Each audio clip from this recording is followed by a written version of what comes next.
Hey friends, welcome to another episode of the 10 Laws Podcast with East Forest. I am Mr. East Forest. Thank you for joining us. This week, I have a conversation with my dear friend Schildkret, who I've known for many, many years, going way back to our New York City days when we were both in completely different lives and careers. And we've remained friends over the years, and he's blossomed into he's always been an artist, but he kind of turned it into quite a thing. You might be familiar with his morning altars, which is featured quite wonderfully on Instagram, but he put out an entire book about using altars, nature-based altars that you can build as a form of ritual and healing and creativity.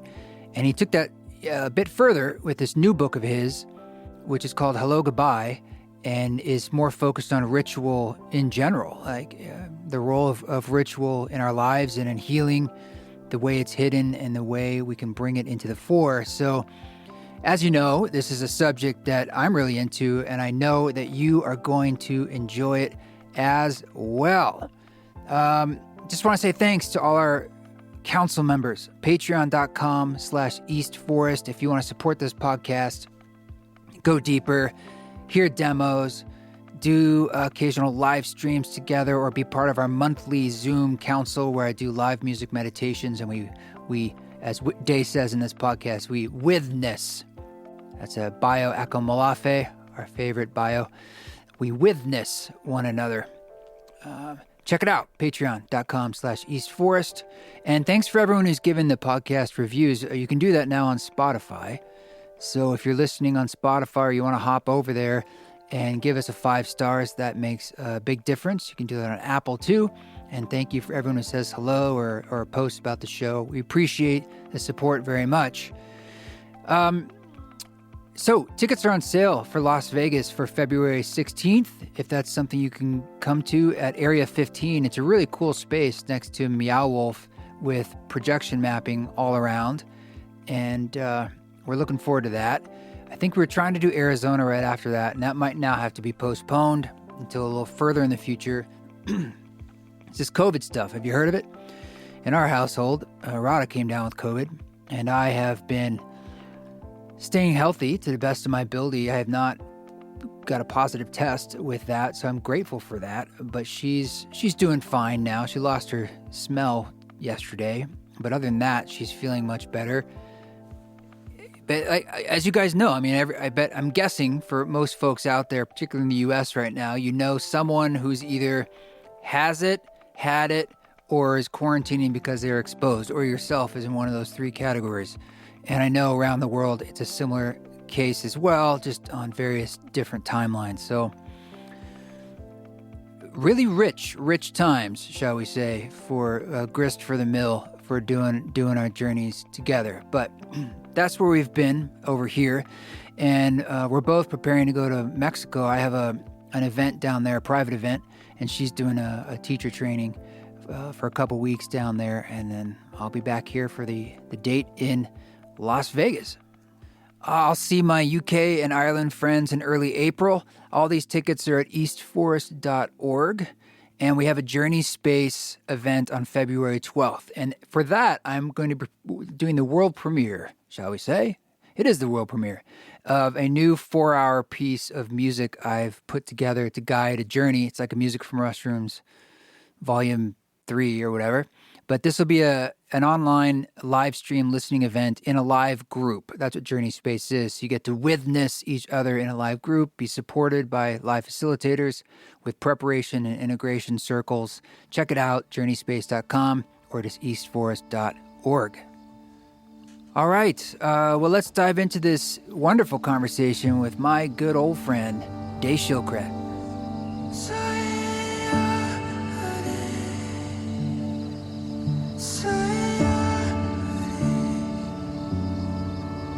Hello, Mr. Schildkret, formerly Morning Altars. The artist formerly known as Morning Altars. Mm-hmm. How are you doing today? I'm doing good. Actually, as you know, I'm in Portland, and I think for the first time maybe in 3 months, it's sunny today. Well, that's when it's sunny in Portland. It's like it's really like the gods come down and touch your heart, and everyone's just like a It's a little. thing. They're kind of like, "What do we do? How do I take advantage of this?" Yeah, I like Yeah. literally I was like on a call this morning and I just ran outside, got naked and just basically became a solar panel. Wow. Hey man, turn the gain down a little more on your Okay. mic.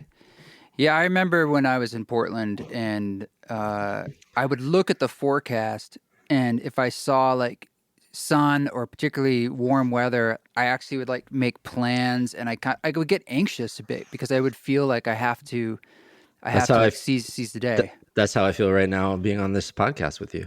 Would you like to stop?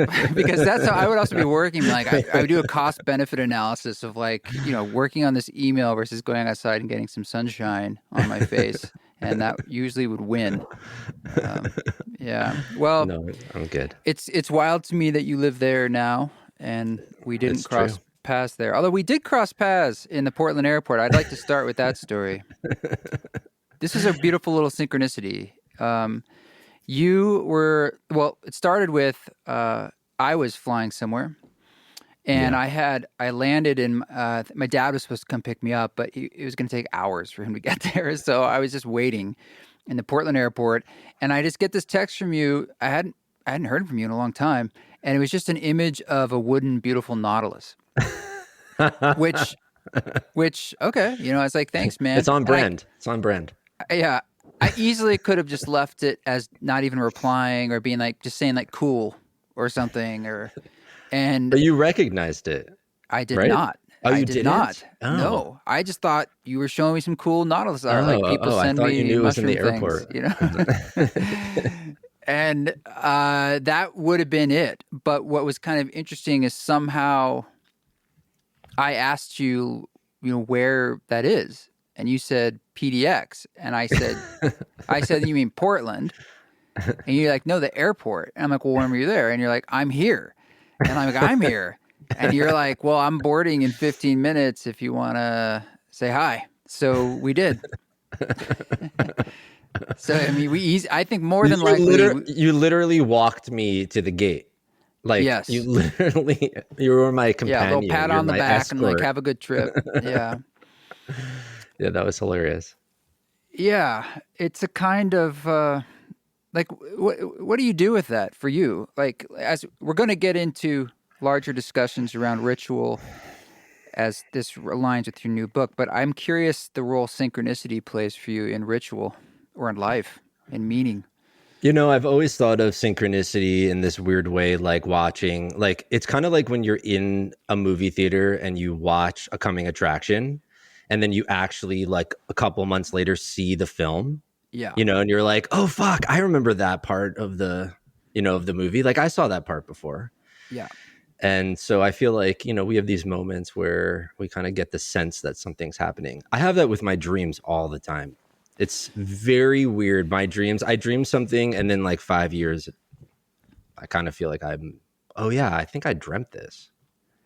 Oh, yeah. And I wonder, like, if synchronicity can exist in dreams. That's a really strange question. I don't know if it can because Like dreams are you're already in the space in a dream that's real when you're right. in it. But I don't think I've ever had a moment in a dream I'm like, it's almost like the synchronicity is, in a sense, like the dream world coming into this world.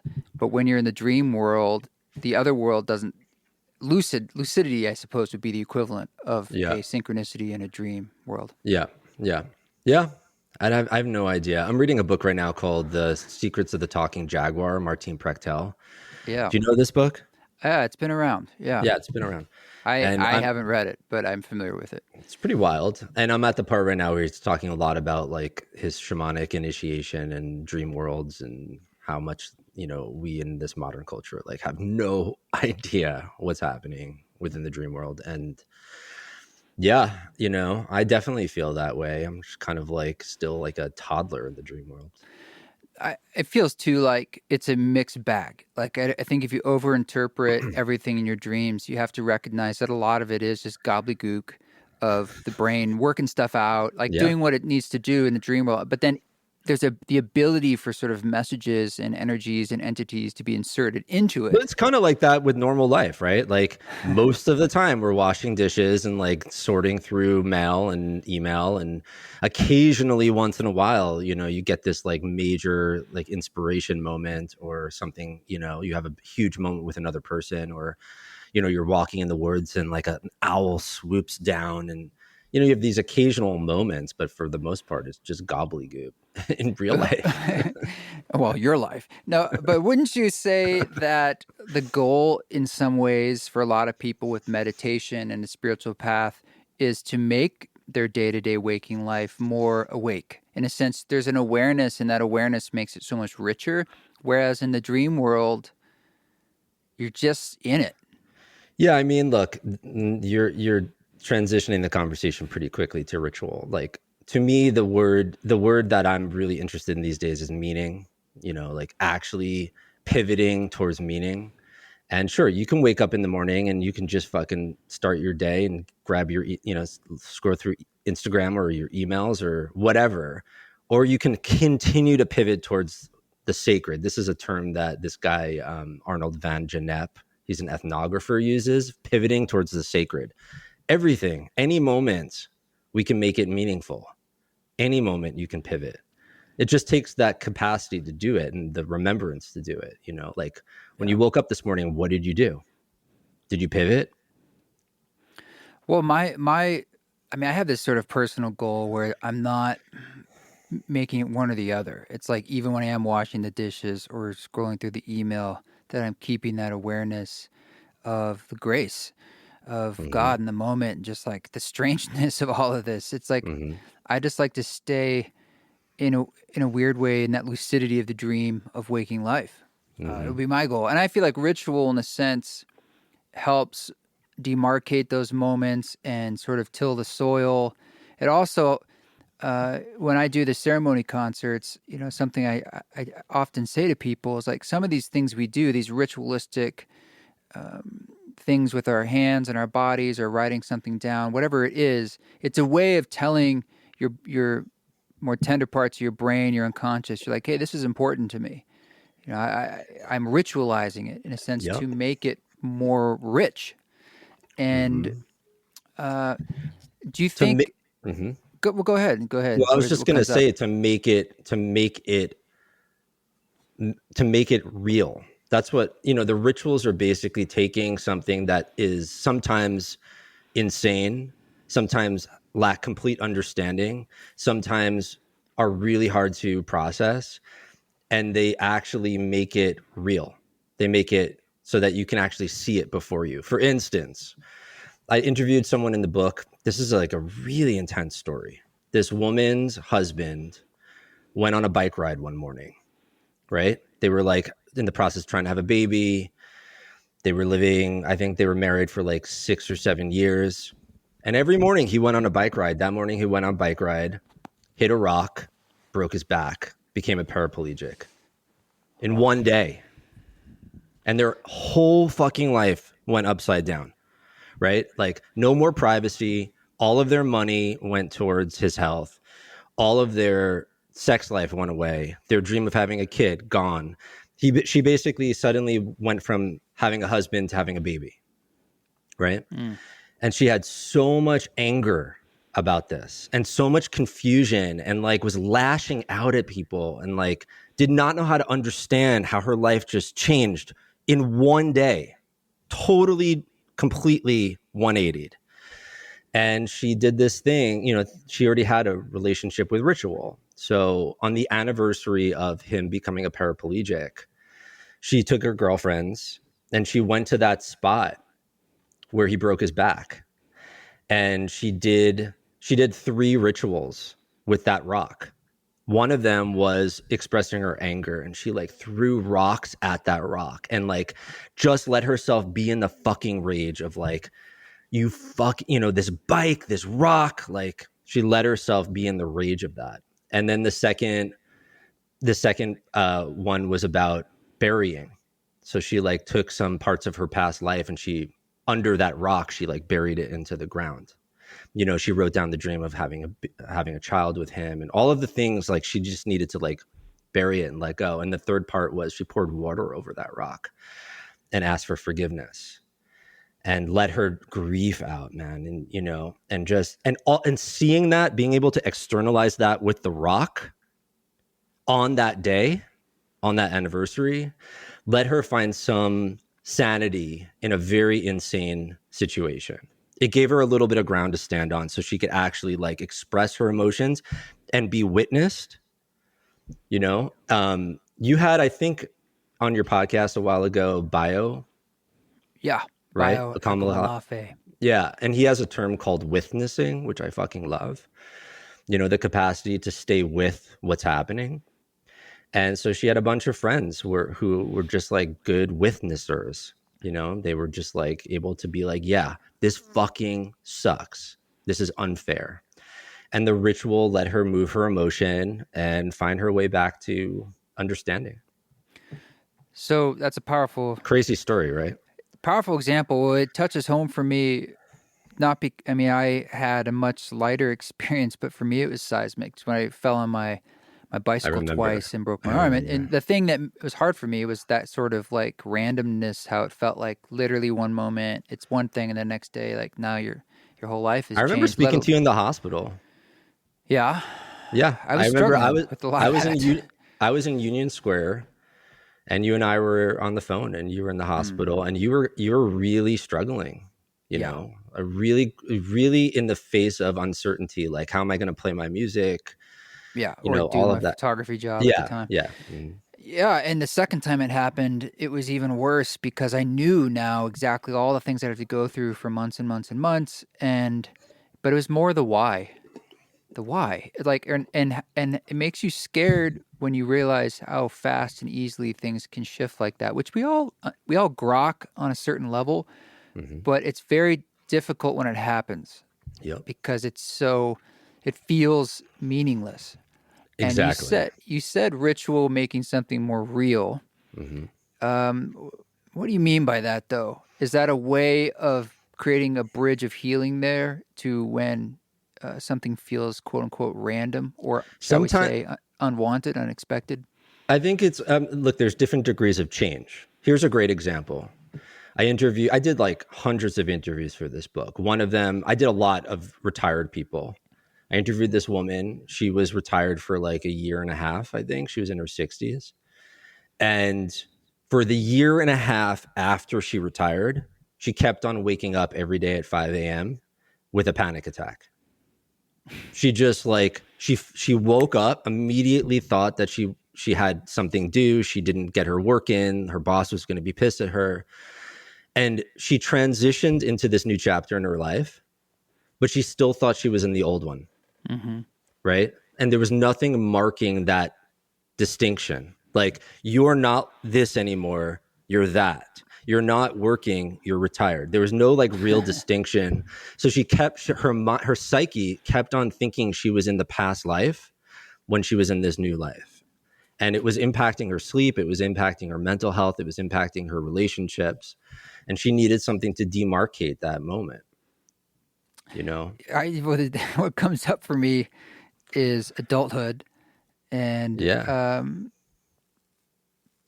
I mean this is a big one. You think about the bar mitzvah, vestiges of rites of passage, but that's just one example of how we're a bit bereft now of The these things. I've been bar mitzvahed Yeah, when I don't was say. 13. You should have seen my hairstyle at the time. Jesus. I had this one of those like huge like hairsprayed fans going across my head. Amazing. Like, yeah, but the problem with a bar mitzvah and pretty much most puberty initiations in our modern culture is that there's no edge. Initiations need an edge. What is an edge? There needs to be a possibility for failure, like What is failure? major Yeah. Does failure. it have to do with physical hardship, or is it more? Could it be any sort of failure? It has to do with physical. Yeah. Well, There's an that's very interesting though, yeah. because most of our life. You're talking about accidents and pain and physical change in our Yeah. lives. Well, I guess with that woman, it was emotional, but there was a physical It's change. physical too. Yeah. But that's our lives, especially right now, are very, not to go in a COVID hole, but are very focused on safety and death Hmm. and Hmm. sickness and illness. And our Hmm. main force against it is stopping that, Hmm. arresting that process.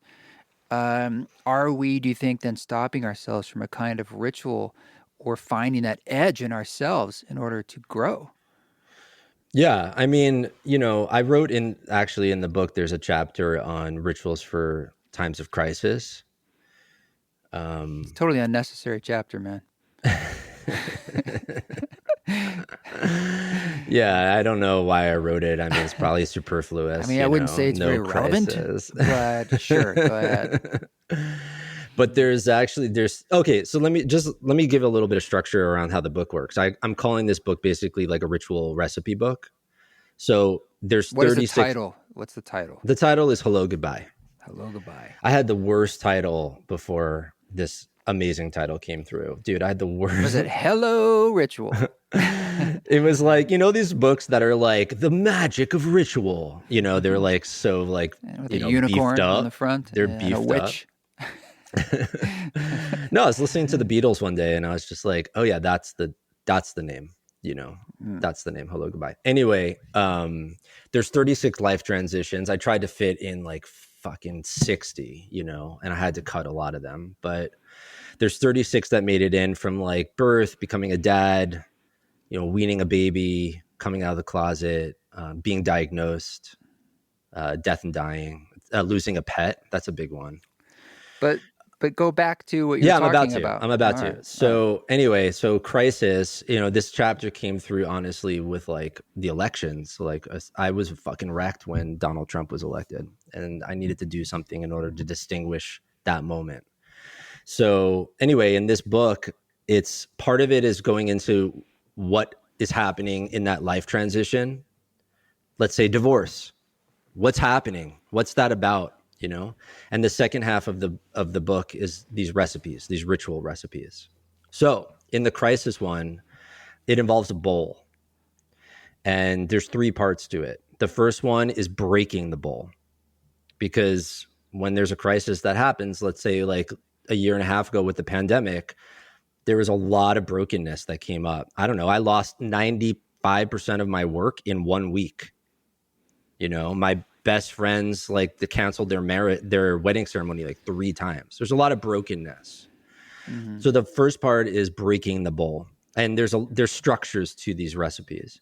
The second part is living with the shards on your altar, actually valuing the shards, not displacing them, ignoring them, suppressing them, but actually being like, yeah, this fucking shit sucks. It's broken.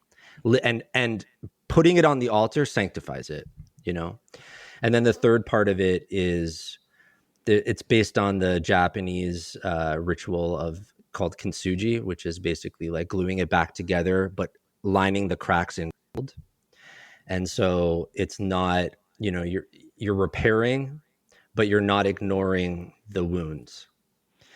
And so Mm-hmm. that ritual basically, it's for any time of, I put it as like a national or global crisis, but, honoring the brokenness, marking it, and also repairing. I hear an element in there too of time, like rituals Time. taking time. Yep. That one would take at least a few days because you're supposed to sit with the shards more than a few minutes, I would assume. Yep. What role does time play, or patience, in ritual, do you think? I think that it depends on the ritual. You can do a ritual in 1 second. Like There what? are like waking up in the morning, or, Mm. like going to bed at night, or, you can do a ritual. I mean, I just did one before we started. I lit some candles on my altar and sang a song, For you me? know, for I'm just kidding. like, I'm kidding. yes, Trevor, for you. And then some rituals take a long time. For instance, in the ones that I did, which is in the book on near death experiences, I advise my reader, I'm like, instead of setting a time, because a ritual has to have a beginning, middle, and end. It has to have a start, it has to have the meat, and it has to end. It needs a container. So in the near-death experience rituals, I basically encourage my reader, hey, if you're going to do this, don't do like, we're doing this ritual from 2 to 4 p.m. I say, why don't you more so watch how base it on the sun's movement. We start at noon and we end at sunset. So there's more spaciousness for things to come and go in the ritual. The ritual is, you're basically creating a container. There's structure, but a lot of it is just what moves through in the moment. Yeah, maybe that's a lot of it, right? Is allowing something to be moving through Yeah. you that's beyond perhaps mind. Mind opens the doorway through your choice, and then beyond that, it's these things that are the unseen. Yeah, tell us, maybe we should step back a little bit where you tell us a bit, if there's more to say, about what makes ritual. And I think our last podcast we did together here, you made a definition between ceremony and ritual. Oh, I yeah. use them, and I remember it, but I'm curious if they're wholly different things to you, or it's just more of personal preference. The difference between ceremony and ritual? Yeah, as from a semantic point of view. Sure. I mean, maybe I'm repeating myself, but this is like the best nugget of how I've heard the definition is by this ethnographer, Victor Turner. And he basically says ceremonies affirm, rituals transform. I love that. Ceremonies affirm. They basically say this happening, we're going to affirm it in front of everyone. Think about like a graduation ceremony, right? Ritual's purpose is to transform. It's to take something and to change it into something else. So, that's a very different thing than a ceremony. And but in some ways they're both playing with the unseen in a sense, or the unconscious, aren't they? absolutely. And you can have rituals in ceremonies. You have many rituals in ceremonies.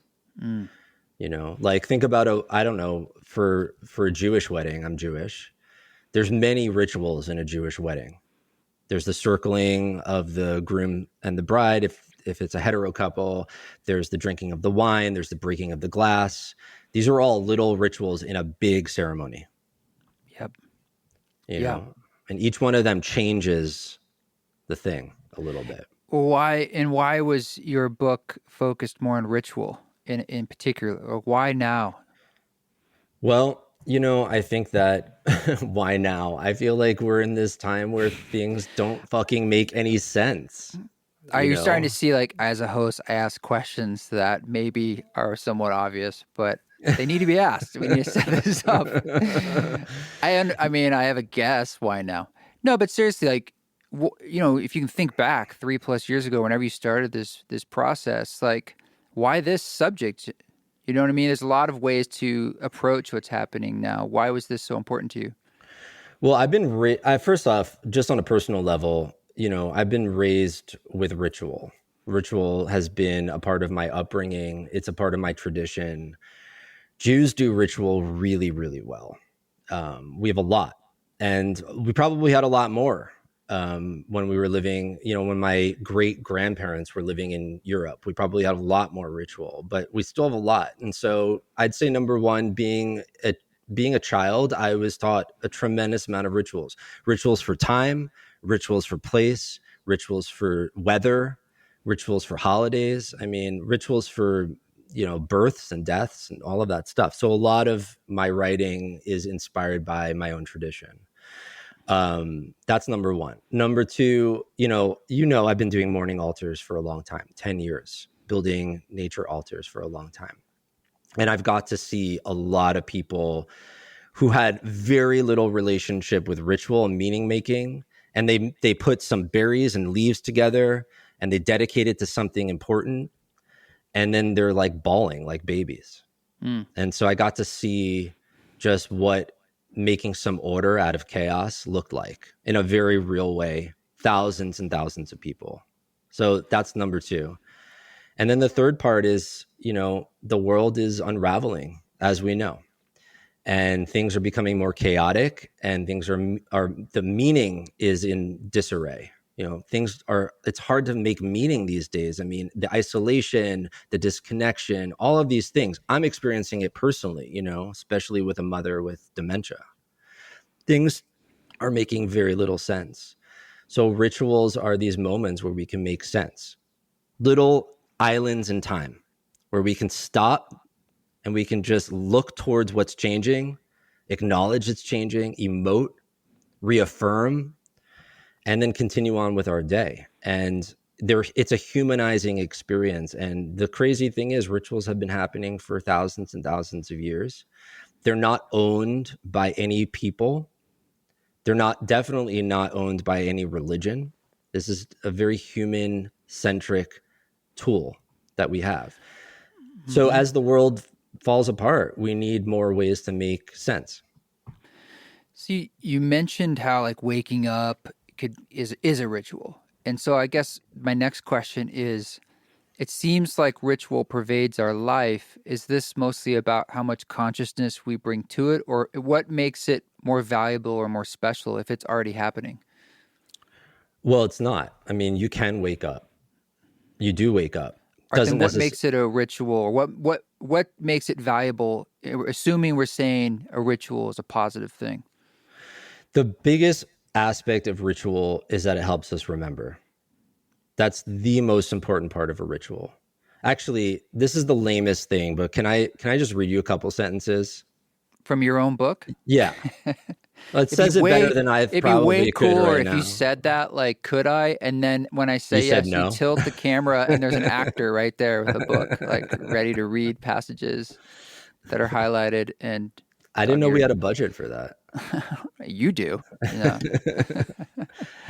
I asked the question in the book, why do we need ritual, in the introduction? And I said, simply put, we forget all the time and need to remember. But forgetting isn't wrong. It's human. Forgetting is what actually gives a ritual its purpose, which is to recollect our memories. This is kind of connected to the dream conversation we were having. Robin Wall Kimmerer puts it perfectly in her book, Braiding Sweetgrass. Our elders say that ceremony is the way we can remember to remember. What that means is that when forgetting inevitably occurs, we need ritualistic and ceremonial ways to come together and remember again, which is why so many rituals are repetitive. But remember what?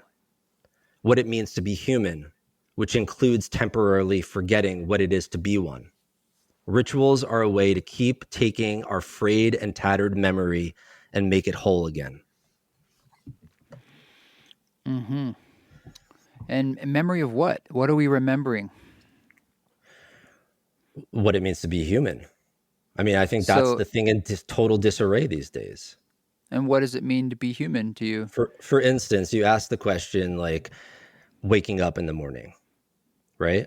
Mm-hmm. So you can, I mean, yesterday I woke up and grabbed my phone and scrolled on Instagram, but that's another way of saying, so what? I woke up. So what? You wake up and you say to the universe, so what? So who cares? It's just the Not universe, and I'm conscious, and I'm making decisions in this comfy bed. So what? So the fuck what? However, this week I also had a friend's parent die from COVID, actually. And so this week it was a little bit harder to say so what, because waking up suddenly felt like a privilege. Like it felt like, okay, I woke up. Like someone I know's parents did not. Also, my grandma's been in the ER the last 2 weeks.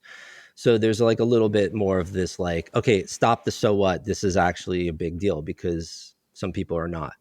So I didn't take it for granted, and that's the doorway into ritual, is to actually say like, this actually happened. You woke up. Some people didn't. How can you mark that moment? And what's the benefit of doing that? What happens when you do that? Well, let's use that as an example. What are some ways that you could mark that moment, and what would the benefits be? And how is that not punitive in nature? One thing I recognize that's going around a lot these days is sort of a shaming as a way of awakening. And it Mm. certainly plays a role to recognize what's not working. But I would imagine as you're essentially planting seeds in your unconscious with ritual in your heart, it's important to be conscious of what you're planting. Yeah. So my question was sort of like, 100%. in that example, how could we make waking up a ritual, as in the way you're speaking? What would that look like, perhaps? Okay. Well, I'll just I did happen to write a chapter in the book called Rituals for the Waking up. Morning Time. Well, Rituals for the Morning. Oh, yeah. And one of them is called the renewal ritual. And it involves water. I usually wake up really thirsty. And so water is part of my washing my hands, washing my body, drinking some water. I mean, it's like very much like a part of my first few things I do in the morning. So rather than just drink water or jump in the shower or brush my teeth or wash my hands, like the question is, how can I make those moments of connecting to water more intentional, more purposeful, and filled with a lot more gratitude and praise? So in this book, I have basically 4 rounds. One of them is with the hands, one of them is with the eyes, one of them is with the feet, and one's with the mouth. All of those 4 different ways of connecting with water and asking important questions as you do it. For instance, like the hand ones, as I'm pouring water over my hands, I'm asking the question, what am I holding? What am I holding that the water can cleanse? What am I holding in my life that the water can cleanse? And then I wash my hands. Or like the eye one is, what am I not seeing that the water can remind me to look towards? These moments of remembering, like, what did I forget? Oh, right, that. Or the feet one, what haven't I gone that the water is reminding me to go to? So it's a layer of consciousness, a sort of meta awareness, mindfulness to your life and your process that we're bringing to it. And by adding that layer, it adds a richness. I mean, here's a question that relates to what I'm saying. What's the difference between ritual for you and prayer? Well, I think prayer is one of the languages of ritual. Mm-hmm. There's no difference. It's just kind of like salt's an ingredient in a meal.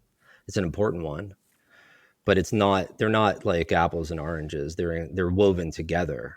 Prayer is woven into ritual, but it's not the only thing that's happening in a ritual. Sometimes it's like emotions happening or symbolic action, like breaking or washing or submerging or burying is happening. Sometimes just reflection is happening from, you're being witnessed and your witnesses are reflecting back to you. I'm having this memory of like, I officiated your wedding. And yes, and there it's funny you say that. Well, no, wait. The memory that was coming up while you're talking for me was even before that. Sorry, I was conflating memories. But I'll bring it up later. Well, I'm just remembering, we had a lot of space for everyone gathered to just reflect back to you. Yeah, it was great. And so that's a language, it wasn't so much a prayer as much as it is like, this is what we see. This is who we see before us, this is what we see. And that's another language in ritual, is reflection and witnessing. So. And creating space, right? For things to be heard, things to be said. Exactly. Room is a kind of spaciousness. It kind of comes back to that element before about time. And in some ways, that is a kind of antidote to everything going on these days. It's the opposite polarity, slowing things down. In some ways, maybe Wholeness. that's one of the most basic rituals that we can do, is just like a slowing. And choosing to slow and then being aware of that slow is a beautiful ritual in itself. But you're saying, what is it? Needed a beginning, a middle, and an end in a way? Also, yeah, it needs to be beginning, middle, and end. And also you have to, for rituals, something has to be done. You can't just think it. You got to like do physically, something. You mean like do something? Physically. I call it symbolic action. You have to symbolically do something. You got to tear something, break something, burn something, bury, submerge, whatever. Throw something in the air. It could be 10,000 different things, but you have to do there has to be a symbolic action piece to it, because What about then an exhalation? Okay, I mean, is there any limits to this? Or? it's kind of, this is the beauty of the imagination, is that it's really what you want to imagine. But like an exhalation is, it's not that. The action is like, it's pretty passive action, but sometimes ritual really needs something much more dramatic. I was just working with someone who's getting divorced, and I was encouraging them to do a ritual of burying their wedding ring. That's a very dramatic action. Yeah. It takes a lot. It's a very emotional to do that. Exhaling, sure, but it's not getting to the core of what's changing. Sometimes, I mean, sometimes it is, but like burying a wedding ring, that's getting to the core of, that's a symbolic action that's saying, I am no longer this person. I am now this person. I'm no longer married. I'm now, divorced. Right. Yeah. I was thinking about before your days as Turtle Walker. Remember that? Wait, give some fucking context here, okay? I'm getting there. Do you remember Okay. it? I mean, Okay. does that even mean anything to you? This is like, now I have to change all my passwords. Thank you. Well, this was one of the early ceremonies when I was just starting to do ceremonies. To your listeners, by the way, this is the problem with this is like, you're getting a little doorway into like being friends with someone for a long period of time. This is a long they get time to see ago. you change. Yeah. You get to see me too. you like, no, for sure. You had a lot more hair. Where were we? We were. No. Okay, wait. Either way, there was maybe it was at the wedding, but we did a ceremony there too, where you had these large palm frond, what are they called? Huge leaves. Palm fronds? And you were like shaking them and waving them all over everybody. They were like 6 feet long, and you're going around the room like waving them around people, and no idea. You were Turtle Walker, because I have a recording of that. And the just title so your of listeners, it is, so you can understand. East Forest and Turtle Walker. Really? Yeah. Just so your listeners can understand, my last name in German, which is your last name's German too. My last name in German means turtle. Schildkret is it. So okay. Turtle Walker, it's kind of like has some reference point to it. Okay. Yeah. Sorry, it's a little side note. Just had to get it out there. You have to go through these rabbit holes. Yeah. Interesting choice, rabbit and the turtle. But tell me, so now that you've got this out there, this was written, I guess you started before the pandemic, it sounds like. I started like literally January 2020 is when I started to really get into the writing. I moved to BC in Canada into, I moved into this Airbnb, then the pandemic happened, and my whole life fell apart, as many of yours did. And the woman who owned the Airbnb was like, I need the home back. Thank you very much. So I somehow or other, there was some angel looking out for me. And this family had a tiny house at the edge of the water on the southern part of Salt Spring Island in BC. And they were like, we took it off the market. No one's living here. Would you like it? And it was like, we became best friends, and this tiny house became a shelter in a storm, basically. And I wrote the whole book inside of it. Yeah. And what prompted the move to Portland? Have you found a place to live there now that you're happy with? I'm in a sublet. I'm still dating the city. Mm-hmm. I'm still trying to, we're still in that, like, I don't know if we're moving in together. You're awfully, gray. Yeah. Just wait till July. You'll get there. Everyone's saying that, just wait for that 2-month window. And then basically it'll be forest fires. And nowadays the summer's just smoke. Yeah. It's crazy. So, yeah, it's been over 2 years of this process, and you're catching me 2 days before the book publishes. So, right. Yeah. So when this comes out, the book will be out. And your last book was under the name Morning Altars. Why did you change it? Why did I change what? Your author name was Morning Altars. Oh, before. No. Schildkret was the author name in the first book. Yep. Oh, okay. Yeah. I see. Yeah. And do you see this as an extension of morning altars? Like, how do you see this sort of manifesting as your public extension of your work moving forward inside this Yeah. new climate? Well, morning altars has been a gift that I've been given for sure. And I've got to help thousands of people with that particular ritual.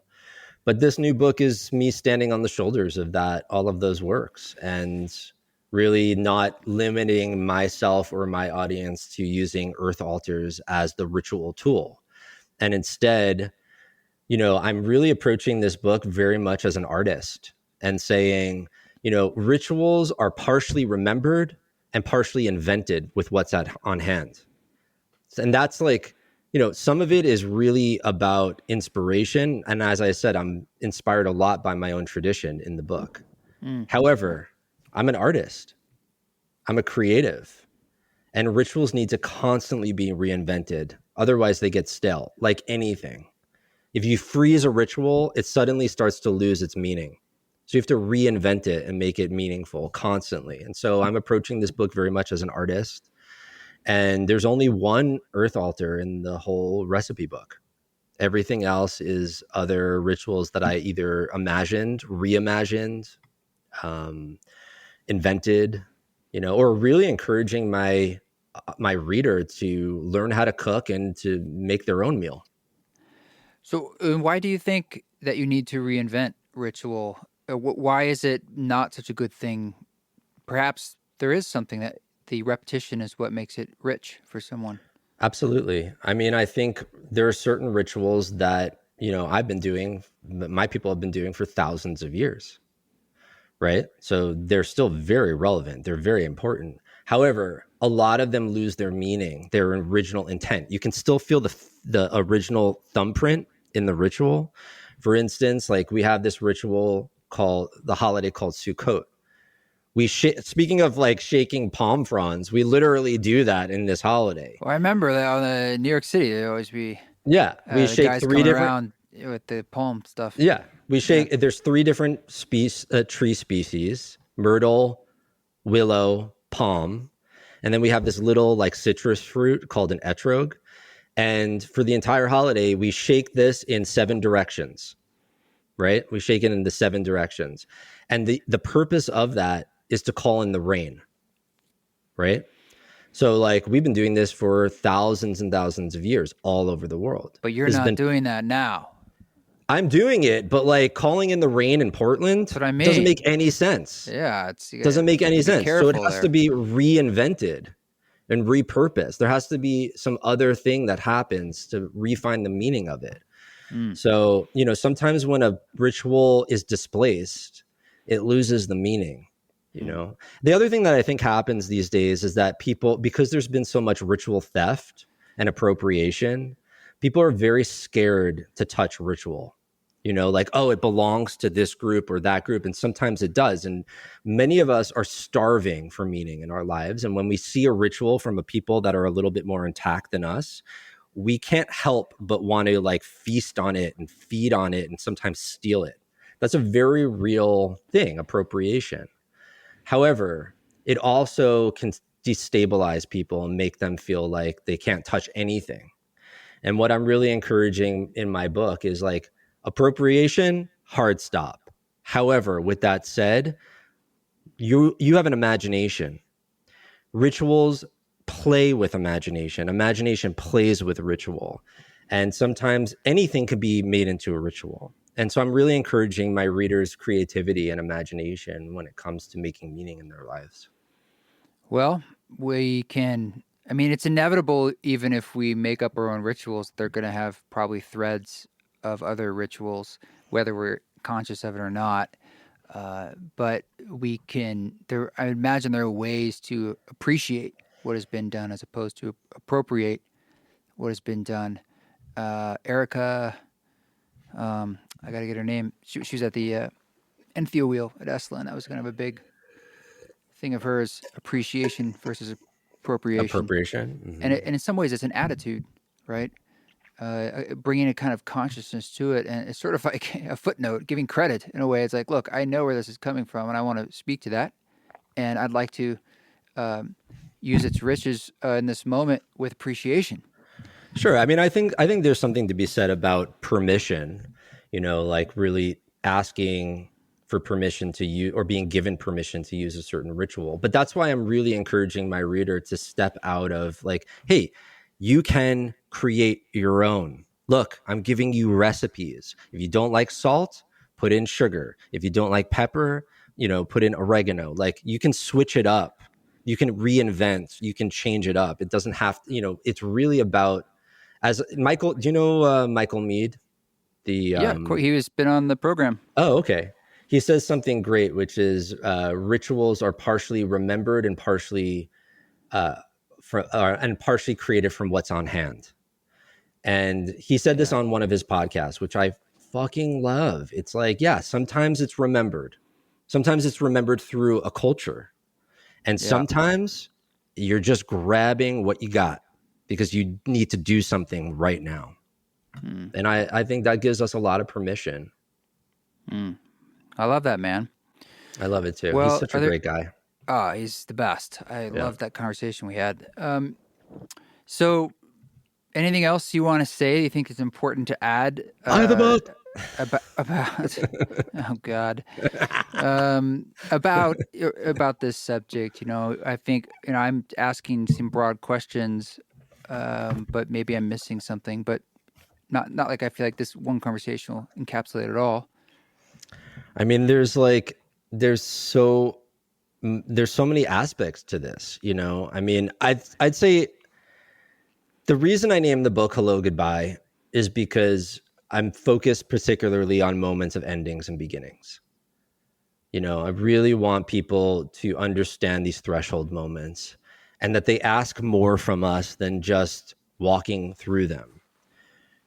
For instance, Yeah, my right. good friend put down his dog this week. Like I've been there, and it's hard. It's like you feel the pain of that ending, but life just kind of like calls you, you got emails, you got phone calls, you got dates, you got this, you got that, you got bills to pay.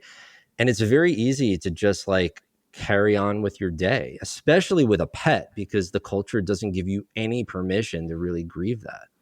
So, these threshold moments when something changes, when something ends or something starts, it's asking us to slow down, to stop, to do something, to mark something, to be witnessed in something, and then carry on. And I'll end on this one last thing because I know you like Karens.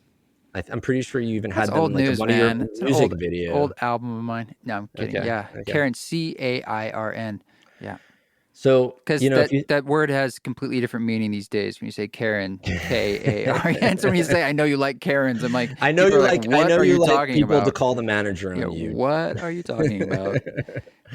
So, if I know you talk a lot about life as a journey, and it's imagine like you're just on this path that you don't know where you're going, but you're going somewhere. And suddenly the path turns. And sometimes you did that on purpose, and sometimes it just fucking changed without you intending it to, you wanting it to, you preferring it to. Sometimes it just turns and you don't know where you are anymore. The life that you had before is not the life that you have now. And the whole point of marking a path with a Karen, not K, C, is so that you can tell the people that come after you, hey, the path is turning here, right? Don't just keep on carrying on straight. Turn here. And that's very much what a ritual does. It basically says, like, don't keep going forward. Don't assume you're the same person. Don't assume you're in the same relationship. Don't assume that life is normal right now. Turn here. And so rituals really are markers. Hmm. And the more that we can mark the path for ourselves, the more we know where we are. The more we can mark the path for others coming behind us, the more that those people cannot feel so alone. Wonderful. Thanks, man. Thanks, brother. Always We good to gotta we talk. gotta end with a joke though. Yeah. I don't know. Okay. What's the joke? It's always better to end with a joke. I don't know. I'm trying to reach into the bowels to find a joke right now. Oh, well, I mean, the cosmic joke is always part of this, man. I mean, I'm here. I'll tell you. We'll go back Great, you got something. to the. Well, it's more an anecdote. The story of the wedding. We did all those beautiful things, and we're shadows of our past selves. But you were wearing. I don't know. I What was these are the out of, joke. Yeah, there were the earring things you wore that made you look like an don't elf. go here. Don't go And here. they had like they Don't made, go here. of course were made of like stone or probably Bone. bone. Yeah, and they were like these wings off your ears that you wore with aplomb and pride, and I thought it was fabulous. You were also wearing A crop top. a yeah.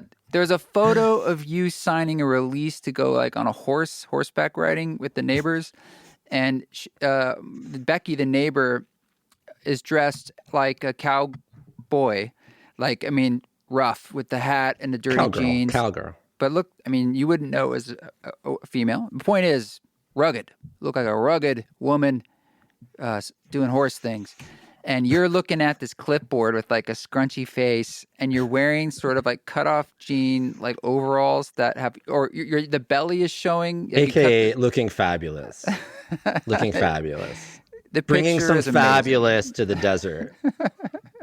I think it was like you were signing a release for the outfit in that locale. Listen, some of this shit we take way too seriously. And, you have to bring some fabulous into these moments, right? Yeah, Fabulous Ritual. That's your next book. I love that title, actually. It really I'm could grabbing be. that. Take it. Yeah. So great to talk, man. Congratulations. And we'll put Thank the you, link brother. in the show notes. Or where do you prefer people go to find this work or your work? I found out today, I would direct people to my website, but I actually found out yesterday that the book is in back order, which means but by the time this comes out, maybe it's not. No, they're doing a second printing in March or April. So anyway, Amazon or Barnes and Noble or your local bookstore is really where you get the book. I've heard of this, a bookstore. All right. Well, people will check it out. And thanks a lot, brother. Hope you have a beautiful day. Hello, goodbye. Thank you, Dave, for coming on the show. Always fun, always a good laugh. And check out his book. It's really, really beautiful and amazing. I just want to give it a special shout out to some of our new council members, Courtney K, Mary S. Mary S is a long-time East Forest. She's been out to a few spirit dives, but thank you to those new signups for the council, patreon.com/eastforest.